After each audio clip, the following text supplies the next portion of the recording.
Everyone, কেমন আছেন সবাই? আমার ছুটির দিনে একটি ব্লগে সকাল সকাল শুক্রবার মাছ নিয়ে এই মাছগুলোকে কেটে ধুয়ে পরিষ্কার করে নিলাম।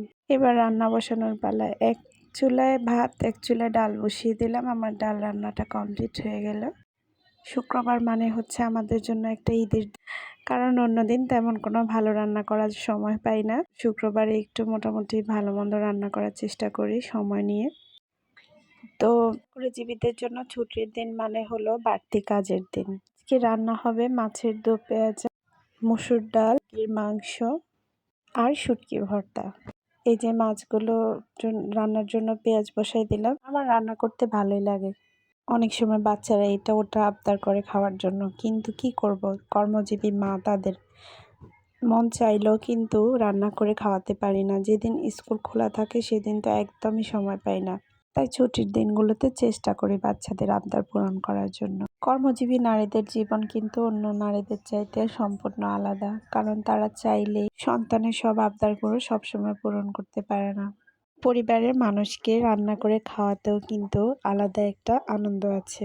তো যাই হোক, আমি অন্যদিন কিন্তু চেষ্টা করলেও রান্নার ব্লগগুলো তৈরি করতে পারি না, কারণ সকালবেলা এত তাড়াহুড়া করে রান্না করতে, স্কুল খোলার দিনে তো মোবাইল ধরার সময় পাই না। সকালবেলা দৌড়ের উপর রান্না করে নাকে মুখে খেয়ে তারপরে স্কুলে দৌড় দিতে হয়।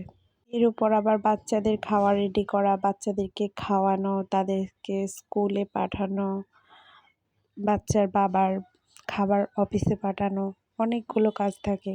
যারা মনে করে যে যারা ব্লগ তৈরি করে তারা খুব মনে হয় অলস সময় কাটায়, আসলে এই ধারণাটা সম্পূর্ণ ভিন্ন। আমরা আমাদের কাজের ফাঁকে যেটুকু সময় পাই ওই সময়টাতেই ব্লগ তৈরি করার চেষ্টা করি। একটা ভিডিও দেখতে যতটা অল্প সময় লাগে, কিন্তু সেটা মেক করতে অনেক বেশি সময় লাগে এবং সেটা এডিটিং করতেও অনেক সময় লাগে। আমার কাছে ব্লগ তৈরি করাটা একটা শখের বিষয়। মানে যেই সময়টা পার করছি সেটা একসময় কিন্তু স্মৃতি হয়ে থাকবে আমার এই ব্লগগুলোর মাধ্যমে। মন চাইলেও কিন্তু আমরা অনেক সময় আমাদের অতীত জীবনে ফিরে যেতে পারি না, কিন্তু এই স্মৃতিগুলো আমরা আমাদের এই যে ব্লগগুলো তৈরি করি এই ব্লগের মধ্যে সংরক্ষিত থাকবে। অনেক সময় অনেক প্ল্যান করে রাখি যে ছুটির দিনে এটা করব ওটা করব, কিন্তু অবশেষে কিছুই করা হয়ে ওঠে না। কাজ করতে করতে দিন পার করতে হয়। মোটামুটি আমার রান্না সব রেডি হয়ে গেল। এই যে আজকের যে খাবার আইটেমগুলো। যাই হোক, তো সবাইকে আমার এই ব্লগটা দেখার জন্য অসংখ্য ধন্যবাদ। ভালো থাকবেন সবাই।